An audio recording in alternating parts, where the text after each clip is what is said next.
Hey folks, Kevin here. Well, it's June 12th, 2024. I'm out working by the solar panel array right now, and it reminded me I wanted to make a review on a tool that I purchased through Amazon, and I'll put an Amazon affiliate link down in the list below. And the tool is called the Extractigator, and I bought this after seeing for years I've been using all different tools to extract all kinds of big bushes and trees and all, and they work absolutely fantastic.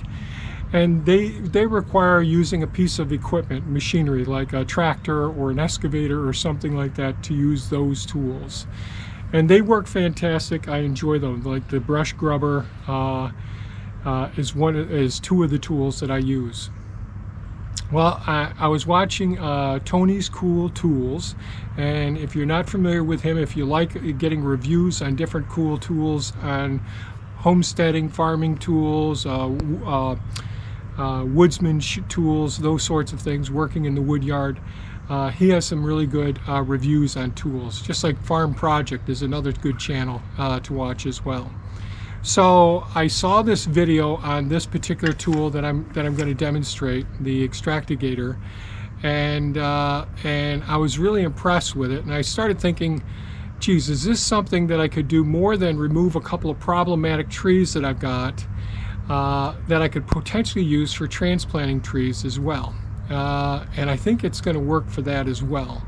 So an engineer designed this and manufactures these, and has like a bigger brother. I can't remember what maybe Extractigator Bigfoot or whatever. And then they have a T-post puller as well, all based on the same basic design of this system. And I went ahead and I had one tree up against my garage, a white ash that had been there for several years, had a couple-inch caliper root on it. Trunk, and I went ahead and pulled it out with just my body force using the mechanical advantage of this tool. And then I went over and I tried the maple that I wanted to save, and it is doing well. It's been just over a week now. The tree is doing fantastic. We potted it up, so we'll be reusing that in a different part in the property. So let me tell you a little bit about the tool. It's really well designed. This is called the Extractigator. It is a piece of square tubing that's hollow in the center. I believe this is powder coated as well. It's got a nice soft, grippy, compliant handle at the top of it here as well, to increase the structural integrity of the main shaft, which you're going to be pulling on. It has a gusset that's welded on, and this looks like about a 3/8 inch steel bar, steel rod that's been welded in 4 places. So that's really nice. The jaw on the unit has a capacity of about 2 inches. Has a little bit of a serration here on this bottom edge of it, and a flat plate that'll go against it. The bar itself has its point of contact with this cam-shaped foot lever here. Hopefully this is showing up on here. So this is curved somewhat so that it's going to go as you start to press down and start to extract the root. So what I'll do is I'll demonstrate. I've got a dead tree over here underneath the solar panels. I'll just go ahead by just picking the unit up. The jaw is automatically open. You slide it in along the tree, the trunk of the tree, at the base of the tree, and then you just start pulling back on it with this on the ground, and I'll demonstrate that now.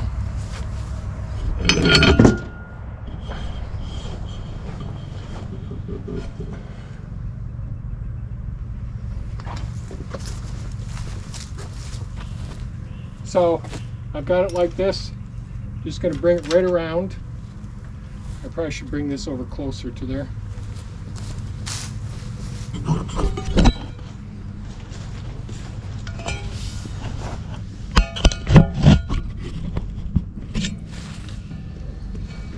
Just weed whacked in here. So by just holding it up, it opens up the jaws automatically. I can get it right around the tree. Then what I'm going to do is pull back on the unit itself, and I'm going to go ahead and start pulling it up, and you'll see just how nicely that pulls the whole root structure right up out of the ground. And oh dang it.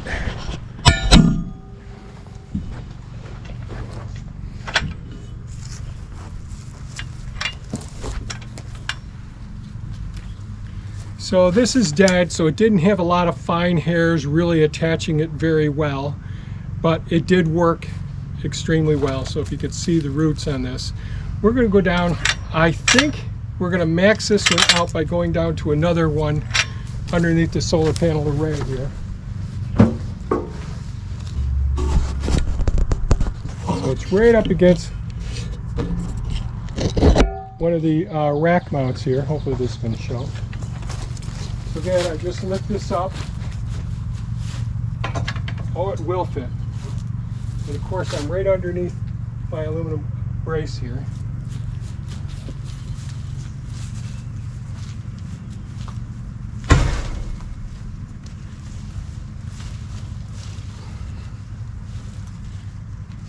And of course, this is pretty large, pretty big. And there is a foot pad. Since this is soft here, I didn't get it. I should have gotten it because it is soft here, because this is sinking in. So as you might be able to see, as I was trying to pull this, two things were happening. One, part of the Extractigator here, the jaws were catching underneath the aluminum square tubing. But the other big problem is this ground is a little too soft right here. So we're going to fix that. I'm going to loosen this up, take it off for a minute.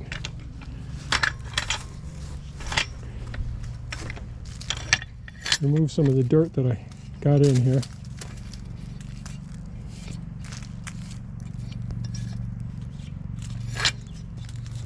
All right, let's see what we can do here. So this is the Bigfoot here.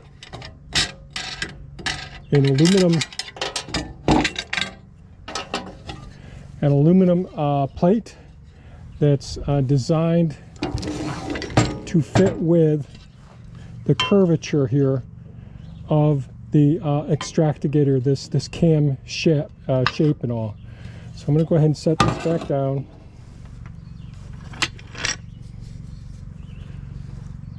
Let's see if I got this right. I think this is the way it's going to go. Yep, just like this. And I'm going to go ahead and put the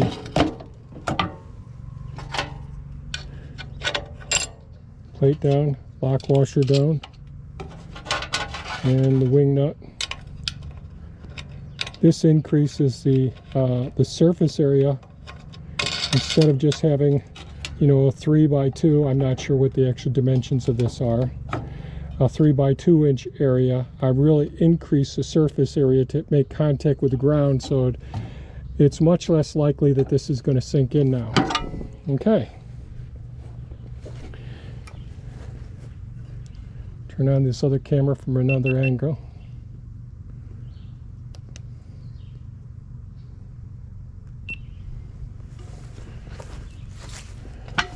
You can see I sunk in there pretty darn well.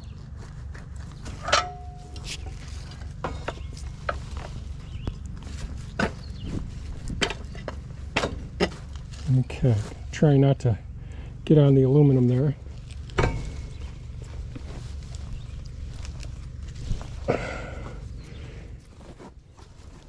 I'm really leaning into this. Now this might,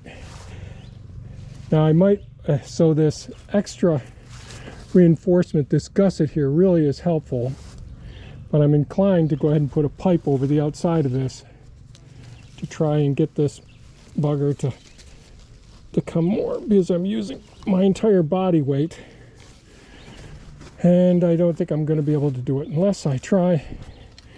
So I'm right up against that bugger. Yeah, I'm right up underneath the aluminum.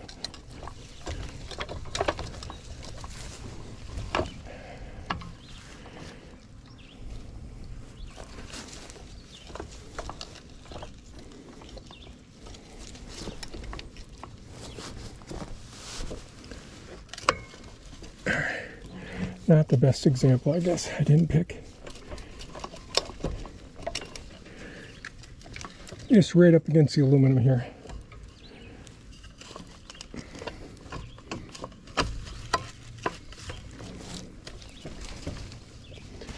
Well, we can always adjust things with a little bit of force.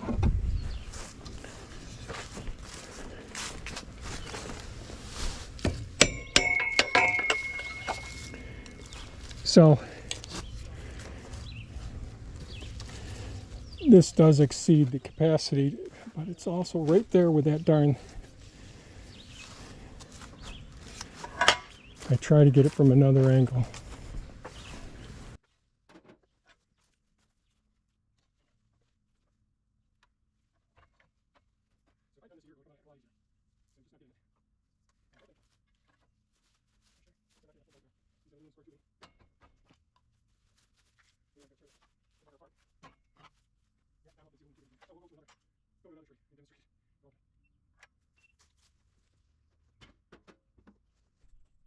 Okay, we got a small poplar here. We'll just go ahead and get her right around there and then pull her right out. And if it's got a long taproot, you can just reposition down lower and use the mechanical advantage of this.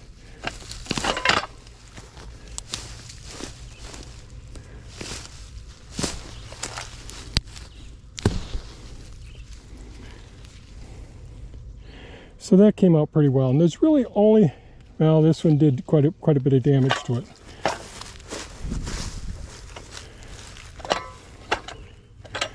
And of course, if you get them real early, there's all these little ones here.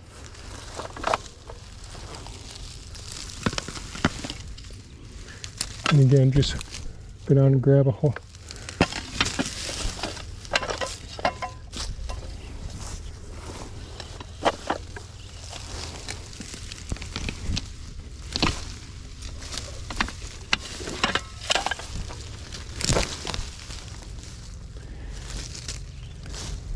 And then one more little one here.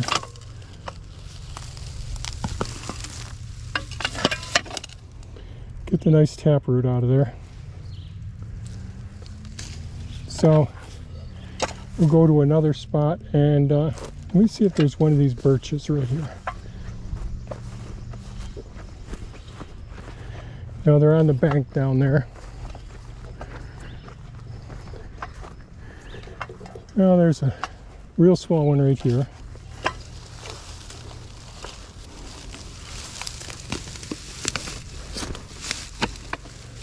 And just reposition down below.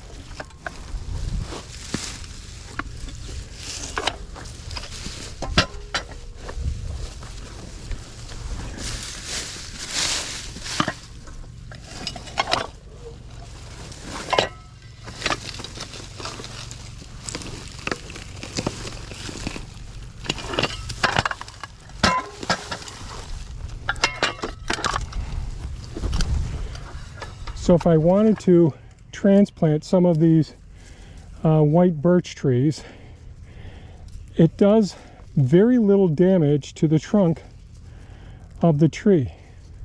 So if I were to pop this up, I'd prune a few of these branches off right here, and well, several down, so it isn't exceeding the absorptive capacity of the root system, and that could be transplanted. I think we'll go grab. So often there's trees on your property that are, you know, desirable trees, but they're in a bad location. So here's a small Scott pine right here. Let's see how much damage I do to this. I'm just going ahead. So again, I just slide the jaws around it. Just gently pull back.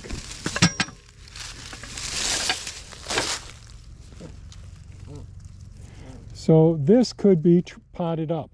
I could prune all of these lower ones off, and the amount of damage that I did is healable. So that's one that I could, if I wanted to, go ahead and pot up. So let's go ahead. Here's a couple nice little birch trees right in here. Grab this one here. Now, of course, if it's a root sucker, that isn't going to work out too well because this is attached. This is just shooting up from a large root from the base of a tree. So these have to be going from seed. So I've gone as far as this, and I'm going to let off on it, reposition it down, lower on the root.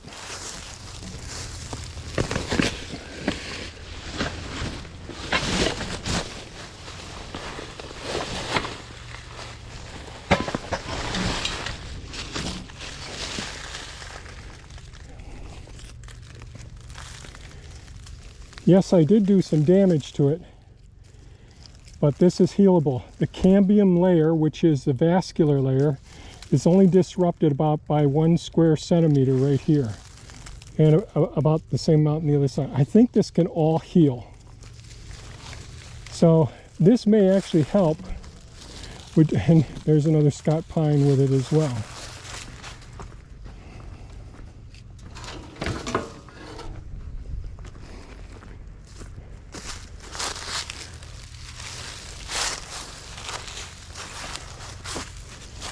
There's another one here.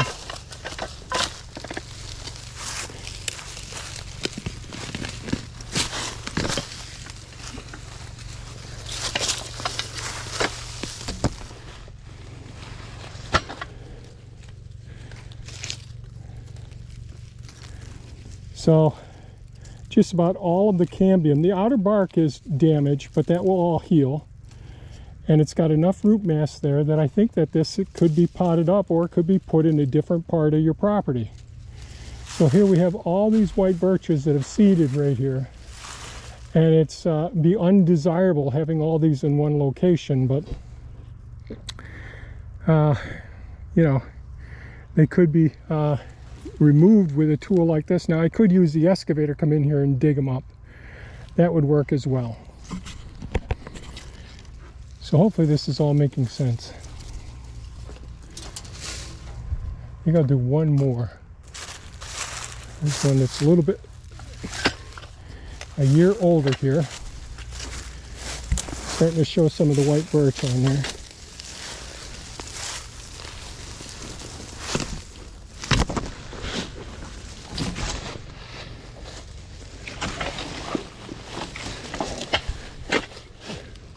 So it's snapped part of the one root there.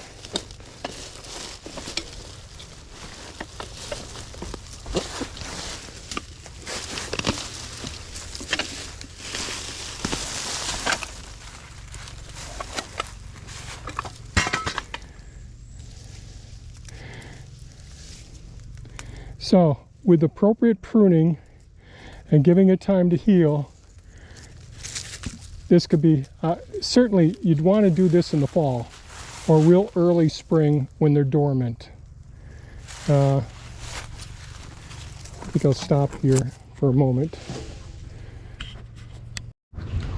Okay, so this is a real life test and all. So I just went ahead and pulled up this white birch that's, I'm about 6'2", so this is about, I don't know, 9.5, maybe 10 feet tall. This one is.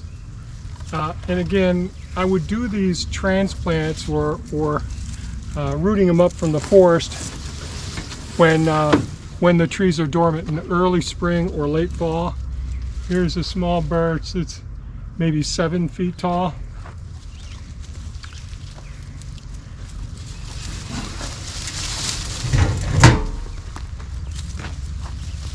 Another one 8, maybe 9 feet tall. 1 year younger than this other one, and just a couple of foot tall Scott pine. So I think that the engineer who designed this tool really was trying to deal with invasive plants that were on his property, and couldn't find something that would work as well as what he could come up with on his own. You saw that I failed with the one bigger one that's under the solar panels. One, because the part of the jaw here was actually making contact with the aluminum square tubing. And the second reason is because I needed a longer pole on this in order to exert enough pressure to create the leverage necessary on the fulcrum here. Everything, the cam-like shape here, the low attachment point gives you mechanical advantage.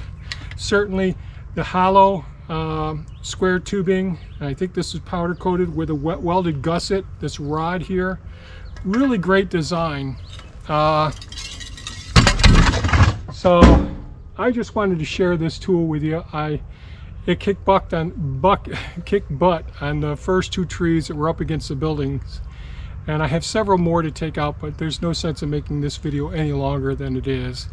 And I will leave in my own not having the foot on it, and I was sinking down and trying to tackle too close to the rack mounted solar array superstructure, and so it wasn't applicable to that. But they do make one that's even larger. I don't remember what it's called. This is the Classic, so this is the Extractigator Classic, and it's the Bigfoot is the aluminum cam-shaped contour to the foot pad that I put on it. I think this kicks butt, and they don't know I'm making this video. They had nothing to do with it, but when I find a tool, I'm going to share it with you if I think it's really, really valuable. And I think this is really a nice tool that you don't need a tractor for getting a lot of these out. If you're going to do transplants, you got several of the similar trees in a location that you don't want them in, wait until fall when the plants go dormant, or do it early in the spring before their leaves, their buds start to emerge with the leaves. And I think this does damage to the bark, but not so much that I think it's gonna create major problems. Pruning them is necessary as well. So that's it for this video. If you have any comments or questions, please leave them below. I'm going to give this thumbs up. I think it's a really great tool to start out with. Thanks so much for watching. Stay safe and take good care of yourselves. Bye-bye now.